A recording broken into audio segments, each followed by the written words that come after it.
સુરત શહેરના પ્રથમ નાગરિક મેયર હેમાલીબેન બોઘાવાલાના જન્મદિવસ નિમિત્તે વિવિધ કાર્યક્રમો યોજ્યા હતા, જેમાં રક્તદાન શિબિર સહિત વિવિધ સેવાકીય કાર્યક્રમો કરવામાં આવ્યા હતા। સુરત મનપાના પ્રથમ નાગરિક મેયર હેમાલીબેન બોઘાવાલાના જન્મદિવસે સુરતમાં વાસ્તવ ગ્રુપ દ્વારા અનોખી રીતે ઉજવણી કરાઈ હતી, જેમાં રાંદેર રોડ બેજાનવાલા કોમ્પ્લેક્સની બાજુમાં તાડબાડી 4 રસ્તા પાસે મહા રક્તદાન શિબિર અને સાથોસાથ આયુષ્યમાન કાર્ડ, આધાર કાર્ડ, આવકના દાખલાની સેવા સહિતના કાર્યક્રમ યોજવામાં આવ્યા હતા। ભાઈ કયા ગ્રુપ સાથે જોડાયેલા છે, આજે કઈ જગ્યા પર શું કાર્યક્રમ રાખ્યો?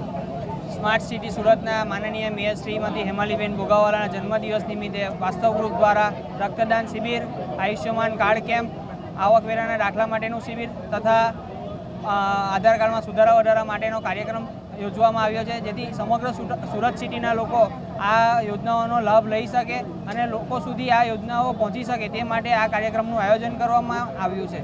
આની તૈયારી કેટલા સમયથી ચાલુ કરી દીધી? છેલ્લા અઠવાડિયાથી આ કાર્યક્રમ માટેની તૈયારીઓ ચાલુ કરવામાં આવી હતી અને જે પણ બ્લડ ડોનર છે તેને જ્યારે આપણે દેશમાં અયોધ્યા રામ મંદિર બનવા જઈ રહ્યું છે તેને પ્રતિકૃતિ એક આપવામાં આવી રહી છે, જેથી બ્લડ ડોનરો માટે પણ એક પ્રેરણા મળે અને લોકોમાં જાગૃતિ માટેના પણ આ કાર્યક્રમો થઈ રહ્યા છે। કેટલી બોટલ એકત્રિત કરવાના લક્ષ્યાંક સાથે કામ કરી રહ્યું? 101 બોટલ રક્તદાન એકઠું કરવા માટેની આ અમારી તૈયારીઓ આજની ચાલી રહી છે। સુરત શહેરના પ્રથમ નાગરિક મેયર હેમાલીબેન બોઘાવાલાના જન્મદિવસે અનેક કાર્યક્રમ યોજાયા હતા, જેમાં મોટી સંખ્યામાં કાર્યકરો સહિત જોડાવા પામ્યા છે। અઝર કુર્સી સાથે પ્રકાશવાળા।